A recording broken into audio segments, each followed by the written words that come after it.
Welcome to Omega Zodiac, a browser-based MMORPG, and it's not terrible. It's actually okay, a lot better than Crystal Saga or whatever the game was called. Anyway, so this is a fully 3D, I believe. Well, no, the backgrounds are definitely 2D, but I think the actual character models are 3D, which is important to note for later on. But it looks pretty rough at the moment, right? There's definitely a lot of frames missing, and it generally doesn't have a great production value, but this game actually attempts to do something different. Or maybe not necessarily different, but they at least show some effort into making a more unique game. So right off the bat, it's supposed to be, this is all autoplay, by the way, for the most part. It doesn't have the 100% auto pathing to where you just kind of sit there and watch. You still have to click on your quest and all that, but combat is definitely just completely auto combat, which is, I mean, it's fine, it's whatever. Yeah, I have this big old golden dude. It looks pretty great. It's very strange that I can be standing there and he can be attacking me and nothing be happening. And also, it looks like he has the same exact animation for every attack. But anyway, it looks cool. I like it. I mean, you don't have to really, when it comes to browser-based MMORPGs, you don't really have to do a lot to be impressive, in my opinion.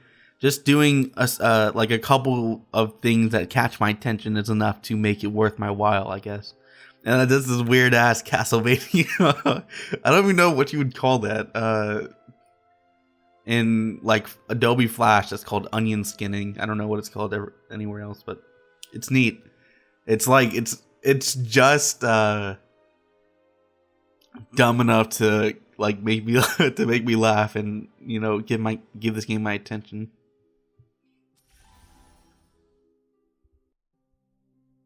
And while the dialogue is not of particular note in terms of like a narrative, it at least is legible. A lot of these games are, I guess, translated incredibly poorly, and what comes out is just gibberish. So I've got this little pet thing, this little dragon thing. It looks neat. I like the modeling on this.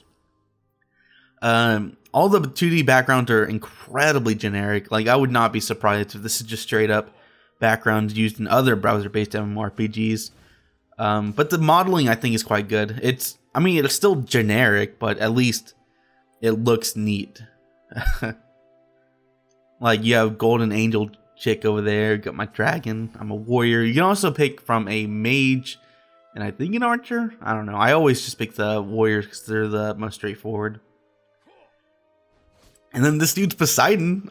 I mean, it looked like the character design on that's pretty cool. A lot of it is very inspired from all walks of mythology, I guess you could say. I'm pretty sure almost all the character design in the entire narrative is taken from mythology, which is fine. Mythology is a great source material to base something off of. And also, evidently, that's Poseidon as well.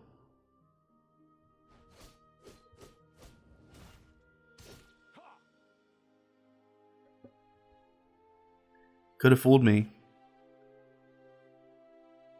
So basically, there's really not a whole lot going on with this game. For the most part, it's just auto path, auto combat into collecting, you know, gear and points and watching the numbers go up, which is fine. But I really like this part upcoming here pretty soon. Not like you'll see. Hey, look at that guy. The guy's huge. He's purple. He's got 6 wings. That's crazy. What do you need so many wings for? I cannot harm Hades without the sacred set. She's gonna grant me the power of the sacred set. Athena. Look at that dude. That dude. Wow. PS1 era graphics. I make fun, but it's like a Saturday morning cartoon thing that's just, it makes me laugh so much. Partly laughing at it, partly laughing with it. But I mean, it looks cool. My character looks cool. It's too bad I can't keep up this appearance. It's supposed to be like some kind of super ability or something. But it doesn't really make sense because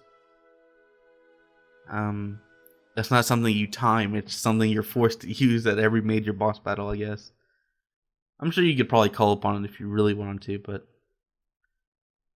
it probably doesn't make much of a difference 99% of the situations that you're going to be in.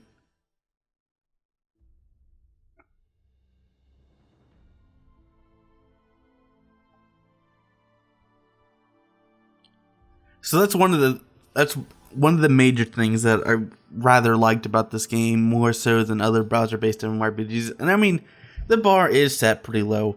Over there on the left, you have something that's called Find Your Potential. I think while you go around doing all these quests for basically nothing, you are filling up this meter, which is interesting, at least.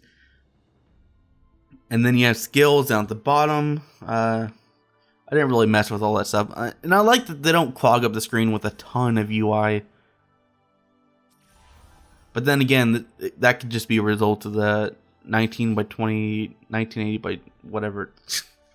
The 16 by 9 monitor that I'm using. There it is. There's a secret set. So you can, it's like Final Fantasy 13 and also Final Fantasy 10 system, where you just you go along a path adding HP and, you know, basic stats like that. And I'm back, except with like what they call it, a Taurus set. So maybe you get new sets throughout the game. That's cool. Again, like like the PS1 era, PlayStation 1 era, already did all this stuff and they did it really well. But it's neat to see it have a return. Off the top of my head, I think, what was it called? Oh, what was it called? I was just playing it the other week. Something Dragon, where you have these 3 kids who basically turn into dragons. It was a really cool game for its time. The Legend of Dragoon, I think that's what it was. Neat game. This kind of reminds me of that. Except the Legend of Dragoon was a lot better. The characters had more personality. The navigating the map was interesting, varied. Turning into a dragon actually felt, or did you actually turn into a dragon? I don't remember. When you called upon the power of a dragon, actually felt like unique and deadly. And this just feels like, oh, you can't harm him unless you turn into a dragon, which is kind of lame. It makes me feel like it's like just the like I'm useless without it, I guess. Whereas in the other game, it would just be difficult to progress without it. Possibly, I think there was one boss, the first major boss encounter. What was it? Some kind of squid or something? And that's my knowledge about the game is so fuzzy. And anyway, so as you go through this game, we're gonna be can't speak. You're gonna be going through typical mythology inspired areas. Maybe not so much in the background, but in the enemies you face, like these centaur-looking dudes with arrows. And you're gonna be talking to Athena a ton. And also, it's weird that there are other people around me, but I can't see them, which is kind of unfortunate. I actually like looking at the other players when I'm playing. They usually have pretty unique looking gear sets, so it's kind of like, at the very least, visually interesting.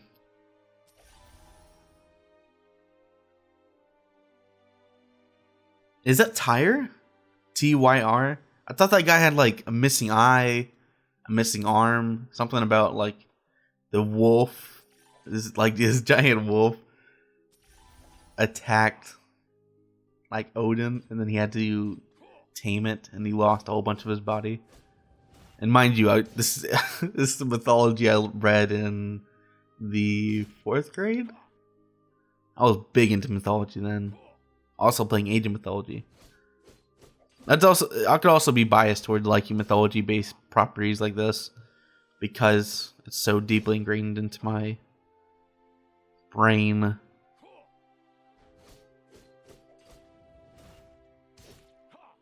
Omega Zodiac. I think we've gone far enough. a browser-based MMORPG, like I said, that does a little bit more than the average. If you're looking for a browser-based MMORPG, mythology-based, maybe check out this one. It's not terrible. Thanks for watching.